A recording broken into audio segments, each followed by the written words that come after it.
છ ધોરણ 11 chapter 14 lecture number 12 બરાબર. ઓકે, વાત કે એવું છે કે સાદા લોલક એટલે શું, તેના આવર્તકાળનું સૂત્ર મેળવો. પહેલા આપણે ખાલી આ સાદું લોલક એટલે શું ને એની વાત કરશું. હા, આ મુદ્દા થોડા કામના છે અને વ્યવસ્થિત ડાયરેક્ટ જ સીધા બેઠા લખવા પડે એવા છે, એટલે મેં મુદ્દા લખી નાખ્યા છે. સાદું લોલક એટલે શું, તેના આવર્તકાળનું સૂત્ર. સાદું લોલક એટલે શું, તેના આવર્તકાળનું સૂત્ર. પહેલા આપણે સાદું લોલક એટલે શું સમજશું. તો સૌથી પહેલા એક આધાર લેવાનો, આ રીતે એક આધાર છે, પણ શબ્દ પર ધ્યાન આપજો, ખાલી આધાર નથી, દ્રઢ આધાર એવો શબ્દ આપેલો છે. દ્રઢ, ખાલી આધાર નથી, દ્રઢ આધાર છે. દ્રઢ, દ્રઢ કોને કહેવાય? અમારો હાથ છે, એ હાથ ઉપર કંઈક લટકાવો તો સ્થિર થાય ના? કેમ? અમુક સમય મારો હાથ આમ હલે તો એ સ્થિર ન થાય, તો દ્રઢ ન કહેવાય. દ્રઢ એટલે દાખલા તરીકે આ ખીલી, તો ખીલી આના પર આ વસ્તુ મૂકી દીધું તો આને કઈ જ ન થાય, દ્રઢ કહેવાય. મારી આંગળી પર આ બોર્ડ લટકાવ્યું હોત તો આમ, સોરી ત્યાં દેખાશે ને, અહીંયા ખીલી હોય, અહીંયા ખીલી છે, વિચારો કે અહીંયા હું ખીલી મારી દઉં અને એના પર 25 કિલોગ્રામનું વજન લટકાવું તો ખીલી એકદમ અંદર જવા દઉં, મજબૂત, બરાબર, તૂટી જાય, નીકળી જાય એમને. અહીંયા ખીલી ઉમાડી દઉં, આ ખીલી મારી દીધી, 50 કિલોગ્રામનું વજન આના પર લટકાવી દઉં તો સર એમને એમ કાંઈ ન થાય. પણ પછી હું મારો હાથ આમ મૂકું આમ, અને હવે અહીંયા 50 કિલોગ્રામનું વજન લટકાવું તો આમ આમ થાય. તો દ્રઢ ન કહેવાય, ખીલી દ્રઢ કહેવાય. તો વિધાન ખાલી સમજવા માટે આપણે બાજુમાં જોતા જશું. કયા? દ્રઢ આધાર પરથી. આ તમારો દ્રઢ આધાર છે.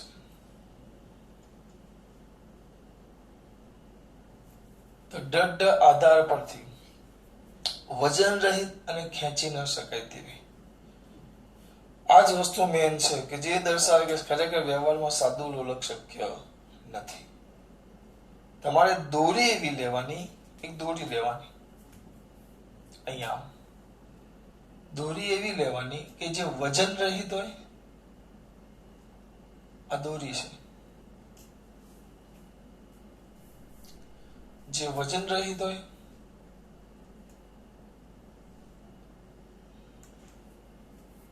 શું લેવાનું? દોરી. આ દોરી જેવી તેવી નહીં.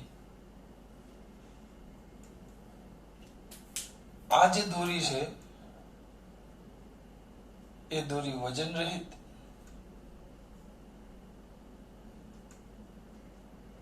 અને ખેંચી ન શકાય તેવી.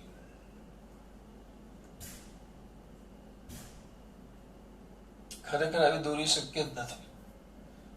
ગમે તેટલી પટલામાં પટલી દોરી લો, ગમે તેટલી પટલામાં પટલી દોરી લો, કોઈ પણ પટલી, છેલ્લે એનું કંઈક નજીવું, સાવ ઓછો માઇક્રોગ્રામમાં દળ તો હોય જ. એટલે દળ વગરની તો વસ્તુ શક્ય જ નથી. એટલે વસ્તુ ખોટી અને ખેંચી ન શકાય તેવી. હવે એના નીચે તમે વજન લટકાડો તો આપણે ભણી ગયા, દોરીના છેડે વજન પડે એમ જે લાગે તો દોરીની લંબાઈમાં શું થાય? વધારો. હા, માઇનર થાય, અરે નેનો, અરે માઇક્રો, અરે પીકો, ગમે તેટલો સૂક્ષ્મ વધારો તો થાય જ. પણ એ લોકો એવું લે કે ખેંચી ન શકાય અને વજન રહિત દોરી લેવાની અને એના છેડે એક નાની દળદાર વસ્તુ લટકાવવાની. જો ન શકાય તેવી દોરી વડે લટકતી અને એક જ ઉધ્વતલમાં દોલિત થતી નાની પણ દળદાર વસ્તુ. ઉધ્વતલ, ઉધ્વતલ એટલે આમ હોય, આ ચોપડી હું આમ રાખું, કેરમ રમો, કેરમ તો કેરમ એ સમતલ કહેવાય, કેરમ. પણ એ કેરમને ઊભું કરી નાખો તો એ ઉધ્વતલ. તમે અત્યારે કેરમ સમતલમાં રમો છો, આમ કરીને રમો સર રેવાય, પણ રમો એમ ચોંટાડેલી છે, નીચે પાછળ લોકલની કૂકી છે, પાછળ મેગ્નેટ લગાવ્યું છે, તો આમ ઊભું રખાય ને આમ રમો તો સમતલ, સોરી આ ઉધ્વતલ. તો ઉધ્વતલમાં શું કરતી? બેટા દોલિત થતી, આમ દોલન કરે,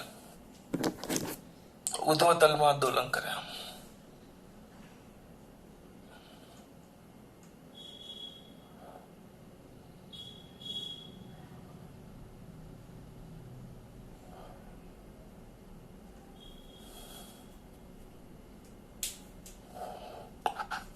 નાની પણ દળદાર વસ્તુની રચનાને શું કહેવાશે? સાદું લોલક. એટલે આમાં મેન વસ્તુ કઈ કઈ લખવાની ખબર વ્યાખ્યામાં? તો પહેલા દળ આધાર. દોરી કેવી? દોરી કેવી? વજન રહિત. વજન રહિત અને ખેંચી ન શકાય તેવી. બરાબર? વજન રહિત અને ખેંચી ન શકાય તેવી દોરી. દોરીના છેડે દોરી વડે લટકતી અને ઉધ્વતલમાં દોલન કરતી નાની દળદાર વસ્તુ. આ તમારી નાની દળદાર વસ્તુ છે. આ જે છે ને નાની દળદાર વસ્તુ છે.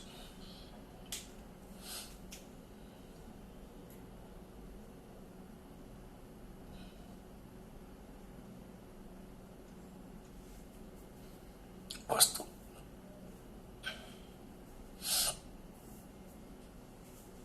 પછી અહીંયા જ્યાંથી આ પદાર્થને લટકાવવામાં આવ્યો આધાર બિંદુ અઢળ આધાર પરથી, અને આધાર બિંદુ કહેવાય. આધાર બિંદુ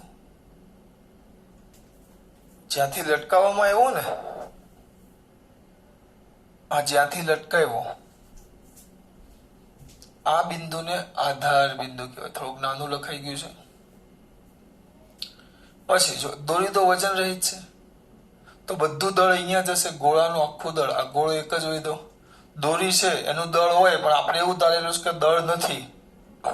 તો હવે આખો આ જે રચના થઈ ગઈ, તો આનું સમગ્ર દળ અહીંયા હશે એમ કહી શકાય, કારણ કે ગોળો છે તો ગોળાનું બધું દળ ક્યાં હોય? એના કેન્દ્રમાં. તો આ જે થઈ ગયું ને એ ગુરુત્વ કેન્દ્ર કહેવાય. ગુરુત્વ કેન્દ્ર, અથવા તેને દેશી ભાષામાં મારે કેવું હોય તો દ્રવ્યમાન કેન્દ્ર પણ કહી શકો. તો આ જે આધાર બિંદુ થયું, તો આ આધાર બિંદુથી આ ગુરુત્વ કેન્દ્ર સુધીના અંતરને, આ આધાર બિંદુથી ગુરુત્વ કેન્દ્ર સુધીના અંતરને લોલકની લંબાઈ કહેવાય, જેને આપણે એલ વડે દર્શાવશું. લોલકની શું કહેવાશે? લંબાઈ. આપણને એવું લાગે કે આખા સાદા લોલક છે, આ સાદું લોલક થયું, એનું દળ અહીંયા જ છે બધું, એટલે એને ગુરુત્વ કેન્દ્ર કહેશું આપણે. ગુરુત્વ કેન્દ્ર, બરાબર. અને આ ગુરુત્વ કેન્દ્રથી આધાર બિંદુ, આ જે બિંદુ આગળ આપણે દોરી બાંધીએ છીએ દ્રઢ આધાર, દ્રઢ આધારમાં જે બિંદુ પાસે બાંધીએ અહીંયા આધાર આપ્યો એટલે એને આધાર બિંદુ કહેવાય અને ગુરુત્વ કેન્દ્ર કહેવાય. તો આધાર બિંદુથી ગુરુત્વ કેન્દ્ર, આધાર બિંદુથી ગુરુત્વ કેન્દ્ર સુધીના વચ્ચેના અંતરને લોલકની શું કહેવાશે? લંબાઈ. અહીંયા આવી ગયું. પછી મેન રેખું. આદર્શ સાદું લોલક શક્ય નથી, પણ વ્યવહારમાં આકૃતિમાં દર્શાવ્યા મુજબનું સાદું લોલક વિચારી શકાય. ખરેખર સાદું લોલક તો શક્ય જ નથી. તમને 2 માર્ક્સમાં પૂછે સાદા લોલક વિશે માહિતી આપો. આવર્તકાળનું સૂત્ર મેળવવાનું બાકી છે, ખાલી સાદું લોલક કીધું છે તમને. તો એક જ વ્યાખ્યા કયા બેટા? દ્રઢ આધાર પરથી, દ્રઢ આધાર પરથી વજન રહિત અને ખેંચી ન શકાય તેવી દોરીના છેડે લટકતી અને ઉધ્વતલમાં દોલન કરતી નાની દળદાર વસ્તુ વડે બનતી રચનાને સાદું લોલક કહેવાય. આવી ગયું? સાદું લોલકનું સમગ્ર દળ ક્યાં હોય બેટા? આ જે ગોળાના કેન્દ્ર પડે જેને ગુરુત્વ કેન્દ્ર કહેવાશે. લટકતી વસ્તુના ગુરુત્વ કેન્દ્ર પર કેન્દ્રિત થયેલું ગણવામાં આવે છે. આધાર બિંદુથી ગુરુત્વ કેન્દ્ર સુધી વચ્ચેના અંતરને સાદા લોલકને શું કહેવાશે? લંબાઈ. વ્યવહારમાં આવું સાદું લોલક, આદર્શ સાદું લોલક છે જે વ્યવહારમાં શક્ય નથી. વ્યવહારમાં આવું સાદું લોલક જોવા મળે. આ થઈ ગઈ તમારા સાદા લોલકની વાત. હવે આપણે એના આવર્તકાળની વાત કરવાની છે. તો આવર્તકાળની વાત કરશું તેના પહેલા હવે મેન આકૃતિ છે, ધ્યાન આપજો બેટા. હું આની સાબિતી જૂની ચોપડીની રીતે કરાવું છું.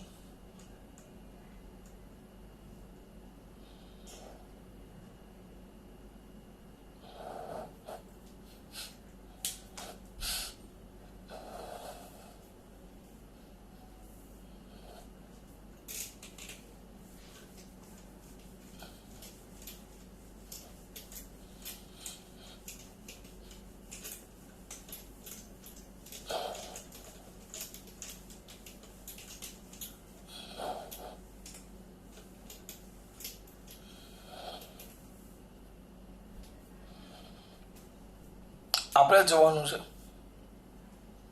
આવર્તકાળનું સૂત્ર. હવે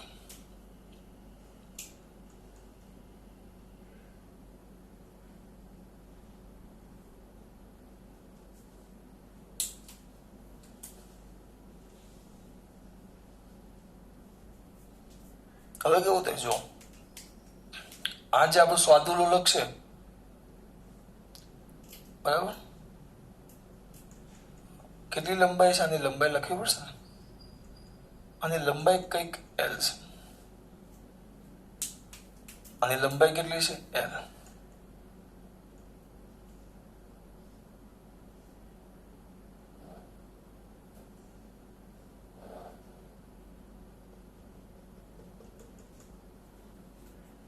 આ લંબાઈ એલ છે, તો એલ લંબાઈ અને એમ દર ધરાવતા સાદા લોલકને આ જે ઉધ્વતલ છે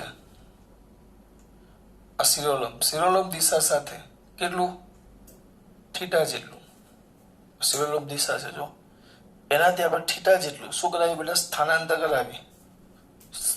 કરાવી શું કરવાનું છોડ દેવાનું. દેખાય છે ને? હા, છોડ દેવાનું. પાછું આમાં આવશે આટલું લખીએ શેમાં આકૃતિમાં દર્શાવ્યા મુજબ એમ દળ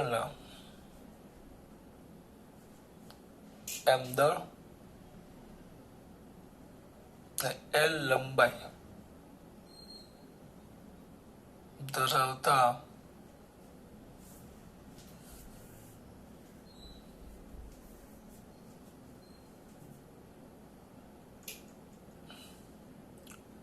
સાદા લોલકને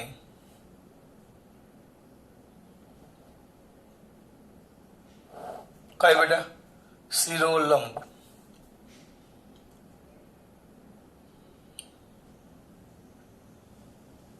સાદા લોલકને કઈ બેટા શિરોલંબ કઈ દીકરા શિરોલંબ દિશા સાથે થીટા કોણ જેટલું સ્થાનાંતર, ખાલી સ્થાનાંતર નથી, કોણીય સ્થાનાંતર.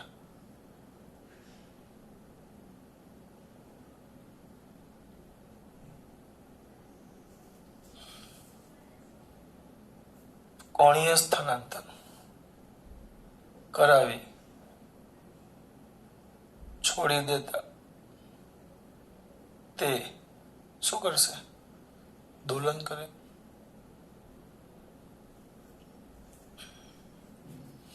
આ આધાર બિંદુઓ લઈ લઈએ ને એના કોઈ સ્થાન પર છે, આ એક સ્થાન પર છે. એ સ્થાન કયું લઈ લઈએ? એ સ્થાન.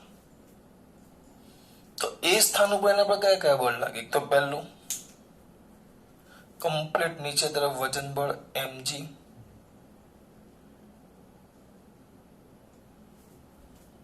કારણ કે એ તો લાગવાનું અને લાગવાનું જ. કમ્પ્લીટ નીચે તરફ વજન બળ mg આ બાજુ, એટલે વજન બળ mg ના બે ઘટક પડ્યા. આ થીટા છે,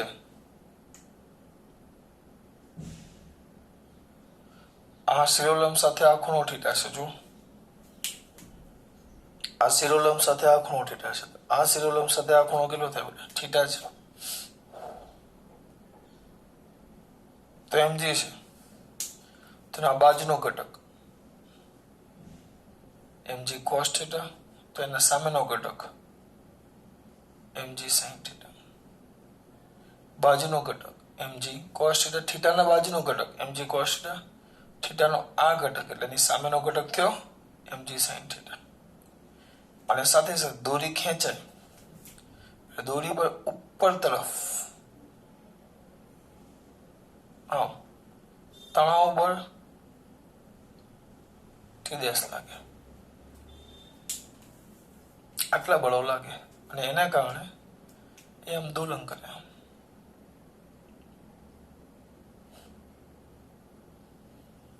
આ જે છે ને એ એક્સ છે, આ ભાગ.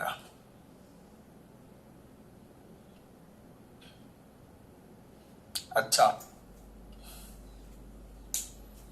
ધ્યાન રાખજો, બહુ અગત્યની વસ્તુ છે. આકૃતિ જ મેન છે. આ ભૂલ નહીં કરતા, કારણ કે હું જુદી રીતે ચલાવું છું, જુદી રીતે. આ એ સ્થાન છે, અને આ જૂની ચોકની રીતે ચલાવો છો. આ બી સ્થાન. ટોર્ક બલ્કમાં પ્રવાહ તમારા મગજમાં જ નહીં આવશે, સીધું સાદી રીતે. પહેલા આકૃતિમાં દર્શાવ્યા મુજબ એમ દળ, આનું દળ કેટલું છે એમ, અને એલ લંબાઈ ધરાવતા સાદા લોલકને શિરોલંબ દિશા સાથે કેટલો થીટા કોણ જેટલું કોણીય સ્થળાંતર કરાવી છોડી દેતા. હવે આને હું આમ હોય તો આમ લઈ જાઉં, છોડી દે તો આમ દોલન કરે. એટલે શું કરે છે બેટા? તે દોલન કરે છે. હવે જ્યારે કયા સ્થાને હોય એ સ્થાને સ્થાન દેખાવું જોઈએ. કયા સ્થાને હોય એ સ્થાન, અને આ બી સ્થાન. બે સ્થાન કમ્પ્લીટ દેખાવા જોઈએ તમને. એ સ્થાન અને બી સ્થાન. એ સ્થાન અને બી સ્થાન, બે સ્થાન દેખાવા જોઈએ. બરાબર. જ્યારે એ સ્થાને હોય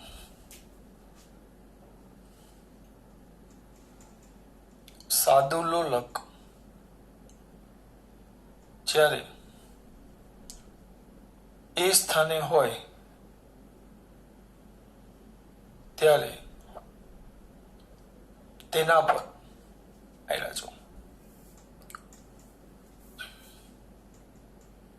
બે પ્રકારના બળો લાગે.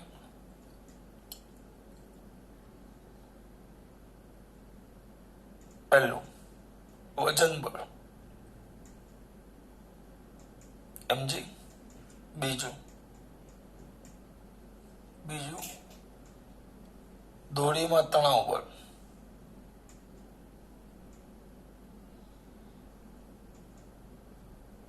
ટીદેશ. મને ખબર છે આપણે તણાવ બળને ટી નામ આપીએ છીએ, પણ અહીંયા ટીદેશ એટલે આપવું કારણ કે આવર્તકાળનો પણ ટી આવશે કેપિટલ, એટલે અલગ કરવા માટે મેં ટીદેશ નામ આપ્યું. બે ભેગા ન થાય. ખબર? બે બળ છે આ, પણ તેના ઘટક છે, પછી વાત કરીએ એની. તો ટીદેશ બે મેન બળ એક લાગે, ટીદેશ અને એમજી. આમ જોવા જાવ તો લોલક દોલન કરે ને બેટા, આમ દોલન, તેના પર કેન્દ્રગામી વર્તુળાકાર માર્ગે ગતિ કરે તો એનો પેલો પ્રવેગ પણ લાગે. કયો? EC = v²/r. v ની કિંમત મૂકો r ઓમેગા, તો r ઓમેગા સ્ક્વેર પણ લાગે. આ લોકો બધી એમાં ચર્ચા કરતા નથી, તો થિયરી બહુ લાંબી થઈ જાય. નહીં પડી? એ લોકો બધી જ આમાં વાત નથી કરતા બેટા. આગળ એટલે આપણે આ તમામ પર ટીદેશ લખ્યું, બરાબર. અને એ લોકો આમાં વાત નથી કરતા બેટા એની. હવે તેના આ ટીદેશ એવું. તેમજ આ જે વજન બળ છે એમ, જેને આપણે બે ઘટક પડ્યા છો. વજન બળ mg ના બે ઘટકો મળે, તેને અલગ કરવા માટે એ બી નામ આપું. પહેલો એ, mg ના બે ઘટકો. પહેલું એ તો ત્રિજ્યાવર્તી દિશામાં, કારણ કે આ જે છે આ ત્રિજ્યા કહેવાય. આ વર્તુળાકાર માર્ગે આમ ગતિ કરશે તો એની ત્રિજ્યા થઈ ગઈ. તો પહેલો આવે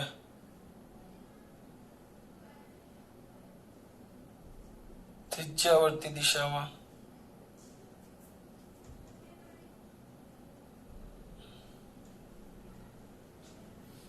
કયો?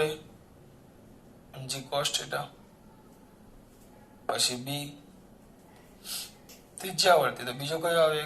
એક કયો છે? આમ જો, આમ છે, આમ આ વર્તુળાકાર માર્ગ છે, અહીંયા સ્પર્શક છે, જો એનો આ જે વર્તુળાકાર માર્ગ છે, આ જો એનો તેના સ્પર્શક છે.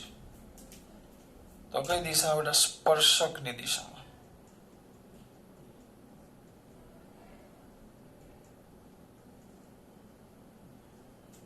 mg sin θ. બરાબર. તો સાદા લોલક પર ત્રિજ્યાવર્તી દિશામાં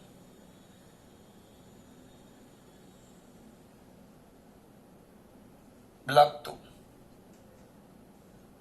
પરિણામી બળ, આની કઈ જરૂર છે જ નહીં, અંદર લખેલું છે, લખવાનું f' ઉપર કેવું લાગે ટી ડેશ અને નીચે કેવું લાગે mg cos θ. બંને પરસ્પર કઈ દિશામાં છે? વિરુદ્ધ દિશામાં. તો T dash minus mg cos θ.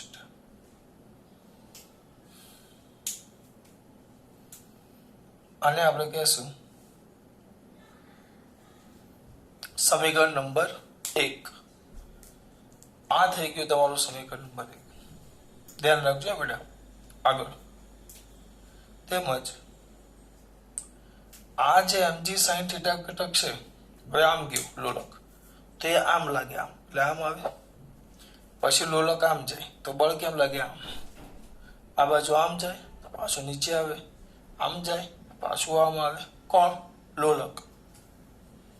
આમ ગયું પાછું આમ આવ્યું, આમ ગયું પાછું આમ આવ્યું, આમ ગયું પાછું આમ આવ્યું. હા, જો સ્થાનાંતર તમે ઉપર કરો તો હાથ ઉપર બળ ક્યાં લાગે? નીચે. આને કારણે તો આમ નીચે આવે.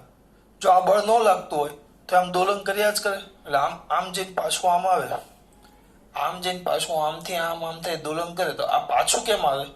કયા ઘટકને કારણે? અહીંયા હતું તો આમ ગયું, તો આમ પાછું કેમ આવે? આમ જઈને નકર ત્યાં ત્યાં ન રહે, પાછું આવે. કયા ઘટકને કારણે? mg sin θ. તો આ જે mg sin θ ઘટક છે જરૂરી એવું શું પૂરું પાડે? પુનઃ સ્થાપક બળ. કયું ઘટક? કયું બળ? mg sin θ. અહીં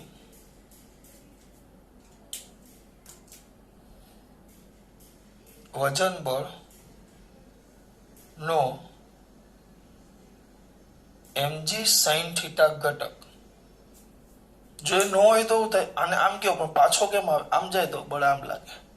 જોજો બળ આમ જાય તો આમ લાગે, આમ જાય તો આમ લાગે. હાથ ઉપર લઈ જાઓ તો તમારા હાથ ઉપર બળ ક્યાં લાગે? અહીંયા વજન 10 કિલોનું વજન આમ લઈને ઉભો આમ 10 કિલોનું 5 મિનિટ ઉભા રહીએ કે આપણે તરત આમ નીચે આવી જાય. તો આમ હોય તો બળ ક્યાં લાગે? નીચે. તમે આમ લઈ જાઓ કોઈ વસ્તુને તો બળ ક્યાં લાગે? આમ. તમે જે બાજુ સ્થાનાંતર કરાવો એની વિરુદ્ધ દિશામાં. આમ કરાવો તો આમ, આમ કરાવો તો આમ. ડાન્સ નથી કરતો, જોજો ખાસ. એટલે વજન બળ mg sin θ ઘટક વજન બળનો mg sin θ ઘટક એ જરૂરી એવું પુનઃસ્થાપક બળ પૂરું પાડે.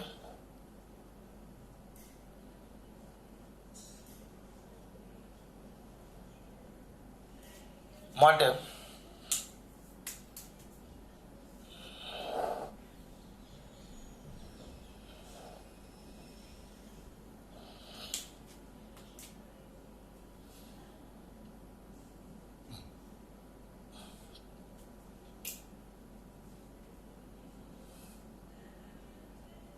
પુનઃસ્થાપક બળ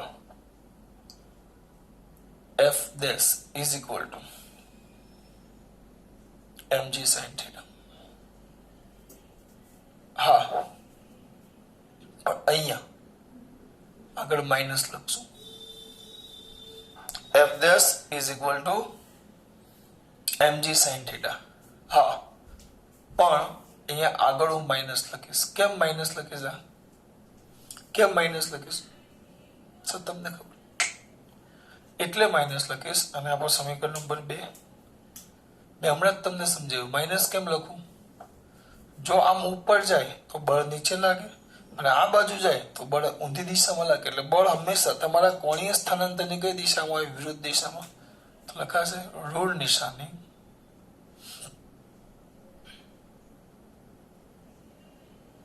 એ બળની સ્થાનાંતર કરતા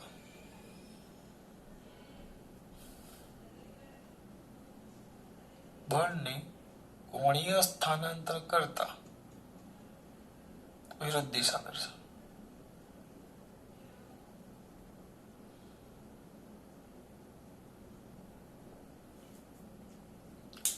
આ થઈ ગયું તમારું સમીકરણ નંબર 2. કઈ દિશા દર્શાવે? વિરુદ્ધ દિશા. બરાબર. હવે ખૂણો ખૂબ જ નાનો છે, આગળ મેં ચલાવેલો છે તમને. આજે કર્યું થીટા જેટલું એ લખ્યું છે ને આપણે, થીટા કોણ જેટલું કોણીય થીટા કોણ જેટલું અહીંયા લખી નાખજો કોણીય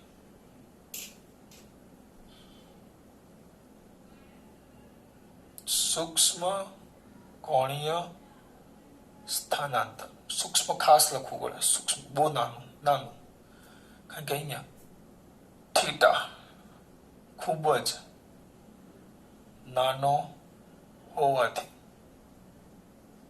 તમે sine theta is approximately theta લેતા નાનો છે એટલે તમે આવું લઈ શકો નકર ન લઈ શકો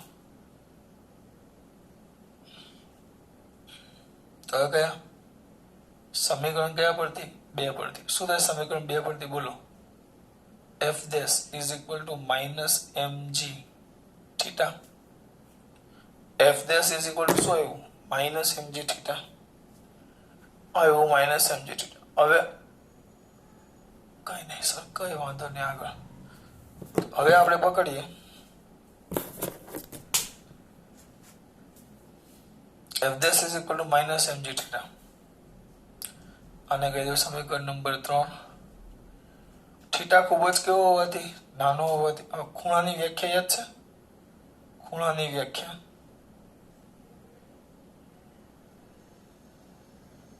ખૂણો બરાબર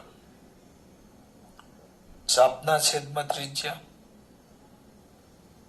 ખૂણો છે થીટા બરાબર ચાપ આ ચાપ થઈ જાય આપણી આ ખૂણો છે જો આખો તો આ ચાપ કેટલી છે x ના છેદમાં ત્રિજ્યા કેટલી છે l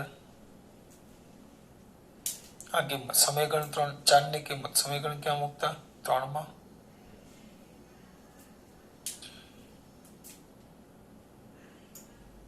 સમીકરણ 4 અને 3 પરથી f dash is equal to minus mg x by l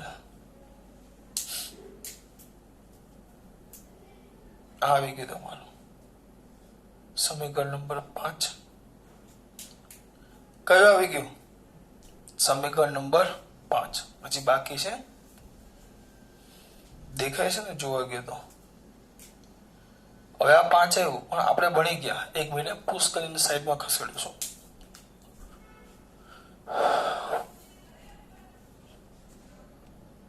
જો હવે f dash બરાબર mg minus mg x by l બે ભાગ પડતો અહીંયા કઈ નહીં આવી ગયો હવે આપણે ભણી ગયા સ્પ્રિંગમાં ઉદ્ભવતું અથવા સ્પ્રિંગ નો લખવું હોય તો સરળ આવર્ત દોલનમાં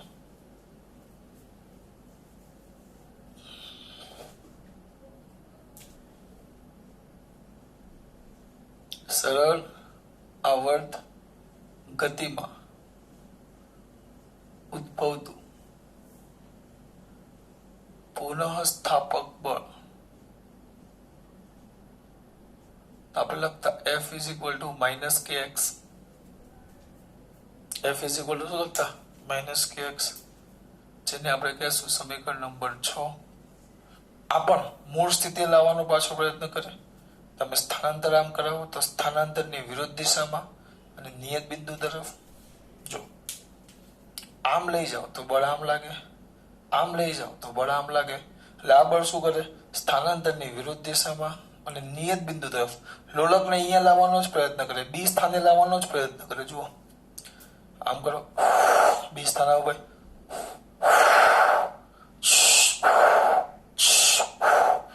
સ્થાનાંતર થાય એની વિરુદ્ધ દિશામાં અને એ સ્થાનાંતરની વિરુદ્ધ દિશામાં અને નિયત બિંદુ તરફ લાગે જો નિયત બિંદુથી સ્થાન આમ સ્થાનાંતર કરો તો બળ આમ લાગે આમ કરો તો આમ લાગે ટૂંકમાં આ બળ અને આ બળ બંને એક જ કામ કરે છે આજે સરળ ગતિમાં ઉદ્ભવતું પુનઃસ્થાપક બળ ને આ પુનઃસ્થાપક બળ બંને એક જ છે તો બંનેને બરાબર પરંતુ f dash બરાબર તો f હોવાથી બે એક જ કામ કરે જો આ બળ પણ લોલકને પોતાના આ સરળ દોલકને મૂળ સ્થાને પાછું લાવે છે સ્થાનાંતરથી નિયત બિંદુથી સ્થાનાંતરના વિરુદ્ધ દિશામાં અને નિયત બિંદુથી સ્થાનાંતરના સમપ્રમાણમાં જેટલું ઉપર લે જેટલું બળ વધારે લાગે 10 કિલોગ્રામનું વજન મારા હાથમાં સાંભળી જાવ તો અમારે વધારે અહીંયાથી આટલું કરો તો એટલું બળ ન લાગે, એટલું વિરુદ્ધ દિશામાં આમ બળ ન લાગે. આ વિચાર અહીંયા 50 કિલોગ્રામનું દળ છે ને આમ આખો આમ લઈ જાઉં, આમ સહેજ ઊંચું લઈ જાય તો બળ ઓછું લાગે, પણ આટલું લઈ સહેજ ઊંચું લઈ જાય તો વધારે હવા નીકળી જાય. હું કઈ બોલ્યો ખબર પડે છે? એટલે આ બંને બળ એક જ છે, બંને પુનઃસ્થાપક બળ જ છે.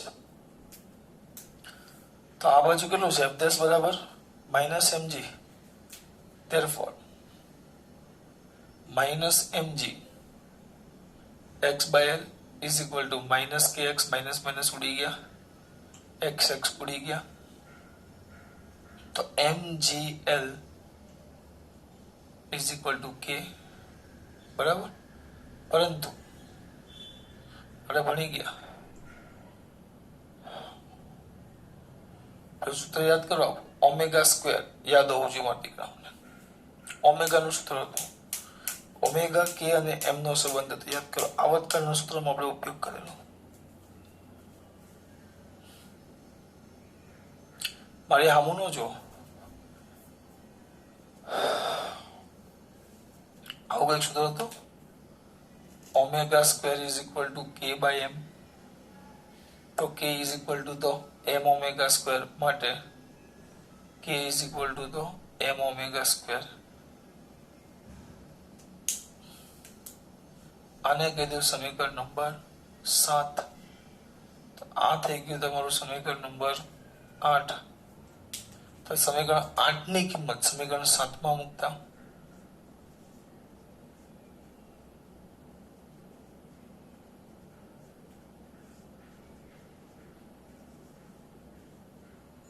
થશે, બોલો, g/l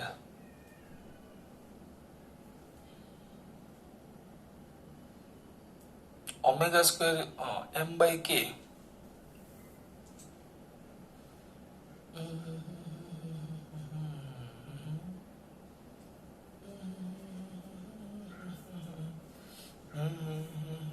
બોલો, હું વિચારું છું બરાબર જ છે. ચલો ભાઈ, k/m કે m/k, ચલો તો જવાબ આવશે ખબર પડી જાય. નહીં આવે તો આ ઊંધું હશે ગુણોત્તર, મને આમ શ્યોર. g/l બરાબર 100 બેટા. ક્યાં લખતા હતા આપણે? 8 ની કિંમત 7 માં મૂકતા, 8 ની કિંમત 7 માં મૂકતા, તો m/g/l is equal to k ના જગ્યાએ અહીંયા m, અહીંયા આવશે m omega square. therefore g/l is equal two omega square. એટલે જો ઓમેગા નું કીધું તો આવી ગયું. therefore ઓમેગા બરાબર √g/l.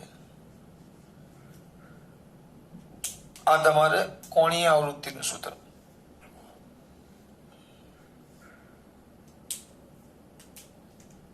જ્યાં ઓમેગા બરાબર સાદા લોલકની કોણીય આવૃત્તિ.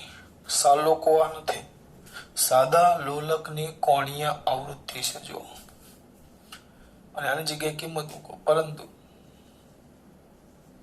ઓમેગા બરાબર તો 2π/t હોવાથી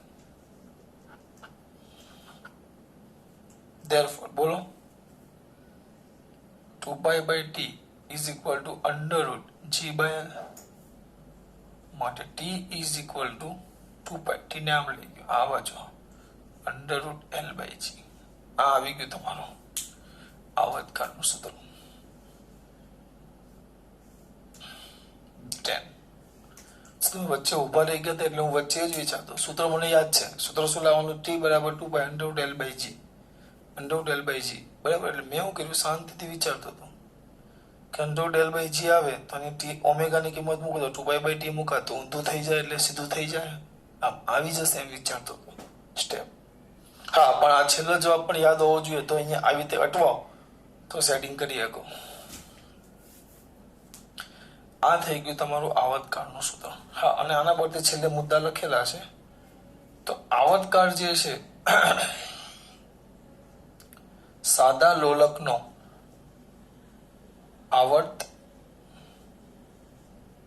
આવર્તકાળ t ચલે છે √l ચલે છે √1/√g. એટલે આવર્તકાળ એ લોલકની લંબાઈ અને ગુરુત્વ પ્રવેગ પર આધાર રાખે.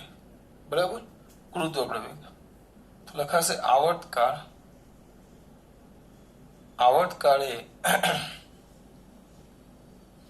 લોલકની લંબાઈ અને ગુરુત્વ પ્રવેગ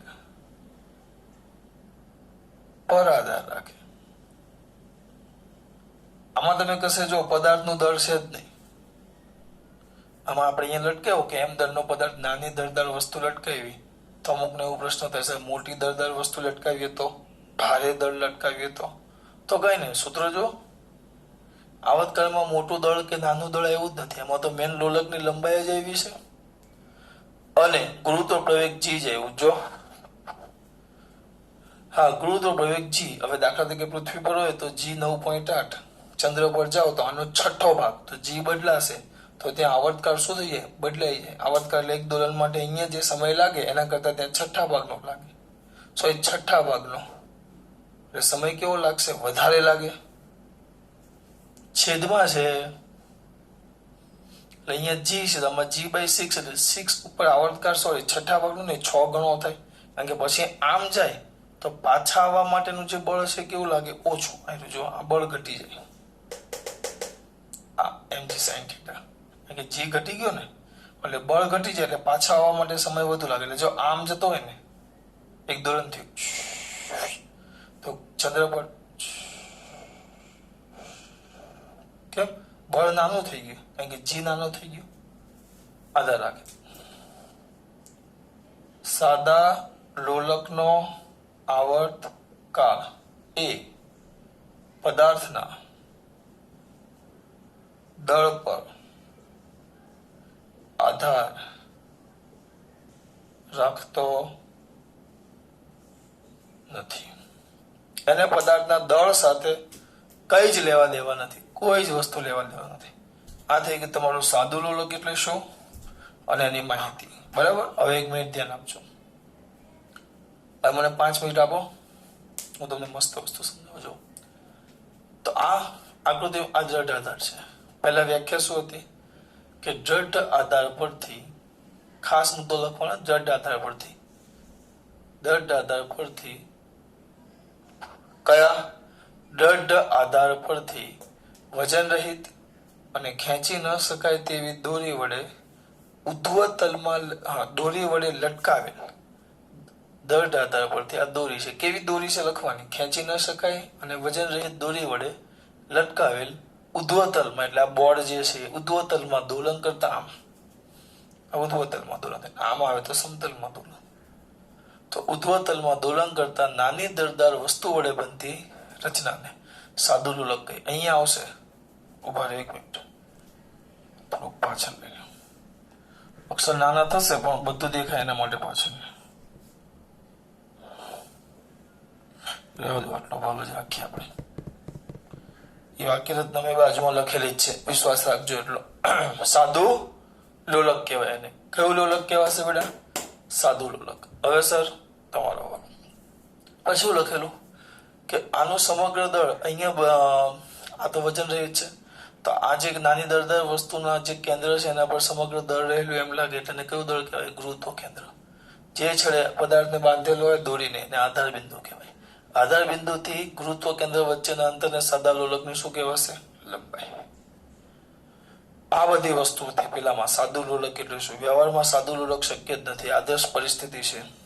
બરાબર, હા, પણ આકૃતિમાં દર્શાવ્યા મુજબનું સાદું લોલક તમે લઈ શકો એવી વાત આપણે કરી હતી.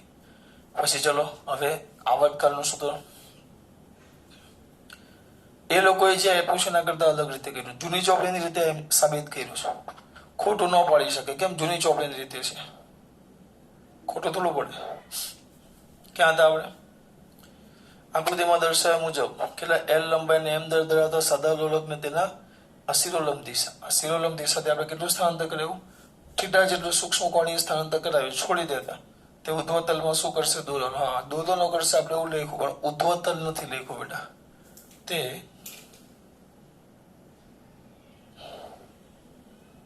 ઉધ્વ તલમાં લખું છું, અહીંયા લખું છું, બાજુમાં જ છું, તલમાં દોલન કરશે. ચલો, એ સ્થાને બે બળ લાગે, એક વજન બળ mg, તણાવ બળ ટી આવે. પણ ટી ડેશ કેમ લેવું? કારણ કે આવતકાળનો પણ ટી છે એટલે. તો વજન બળ mg અને ટી, બરાબર, ટી ડેશ. આ જે mg છે એને બે ઘટક પડે, એક ક્યાં? ત્રિજ્યાવર્તી દિશામાં mg cos થીટા અને એક સ્પર્શકની દિશામાં mg sin થીટા. હવે આ ઉપર અને આ નીચે, તો પરિણામી બળ કેટલું થાય? T dash minus mg cos theta, જે ત્રિજ્યાવર્તી દિશામાં હશે. જો આને મોટું લેવું તો આને મોટું લેવું તો ટી ડેશ મોટું હોય તો T dash minus mg cos theta, તો આમ બળ જશે. પણ જો આને મોટું લેવું તો mg cos theta minus T dash, એમ. આપણે T dash minus mg cos theta, પરિણામી બળ આમ લાગે ઉપર તરફ ત્રિજ્યાવર્તી દિશામાં, કારણ કે આ વર્તુળાકાર માર્ગ થાય, આ વર્તુળાકાર માર્ગ થાય તો એની ત્રિજ્યા થાય. પછી mg sin થીટા સ્પર્શકની દિશામાં હશે, જે આમ જુઓ તો આ જે લોલક આમ ગયો ને પાછું પોતાના મૂળ સ્થાને લાગે, એટલે કયું બળ થઈ ગયું? પુનઃસ્થાપક બળ. આવ્યું જુઓ, આ ભાગ તો દેખાય છે ને? હા, એ તમારું કયું બળ થઈ ગયું? પુનઃસ્થાપક બળ. mg sin માઇનસ કેમ લખ્યું? કારણ કે તમે ઉપર લઈ જાઓ તો બળ નીચે લાગે, આ સાઈડ લઈ જાઓ તો બળ આમ લાગે, તે સાઈડ લઈ જાઓ તો બળ આમ લાગે, એટલે માઇનસ. ખૂણો નાનો છે તો થીટા સાઈન થીટા નાનો હોવાથી થીટા લેવાય, થીટો લેવો તો આ સૂત્ર આવી ગયું. પણ થીટો ખૂણો બરાબર ચાપના છેદમાં ત્રિજ્યા, આ ખૂણો છે જો, આ ચાપ x ના છેદમાં ત્રિજ્યા, તો લોલકની લંબાઈ l આવી ગઈ, x બાય l. તો અહીંયા લખી નાખ્યું x by l minus mg x by l. પણ આ બળ શું કરે? પુનઃસ્થાપક, અને પોતાના મૂળ સ્થાને લાવવાનો પ્રયત્ન કરે. તો સરળ પદ્ધતિમાં ઉદ્ભવતું પુનઃસ્થાપક બળ f is equal two a minus kx. બંનેને સરખાવ્યા, બે એક સરખું જ કામ કરે, બે એક સરખા જ છે. x અને માઇનસ ચાલી ગયું, પણ આ ભણી ગયા omega square is equal to k by m. તો k ઇઝ ઇક્વલ ટુ તો m ઓમેગા સ્ક્વેર, અહીંયા કિંમત મૂકે છે m ઓમેગા સ્ક્વેર. એમ ગયા omega square is equal to g by l. તો omega is equal to under root, વર્ગમૂળ કાઢી નાખ્યો, આનું એ વર્ગમૂળ ને આનું એ વર્ગમૂળ. સાદા લોલકની કોણીય આવૃત્તિ ઓમેગા બરાબર 2 by T. 2 by T is equal to under root l by g, sorry g by l. T is equal to 2 pi under root l by g. બીજું કઈ વસ્તુ આમાં આપ્યું? આ થઈ ગયું તમારી 3 માર્ક્સની મોસ્ટ આઈએમપી થિયરી. આખી લખો, સૂત્ર કહે તો આ આવે, આખું સાદા લોલકનું કહે તો 4 માર્ક્સની મોસ્ટ આઈએમપી થિયરી. સોરી, તમારી 4 નહીં, 5 માર્ક્સની થઈ ગઈ છે. 12માં 4 માર્ક્સ છે. મોસ્ટ આઈએમપી થિયરી આવડવી જ જોઈએ. ચલો, ખાસ વાત. જય શ્રી કૃષ્ણ.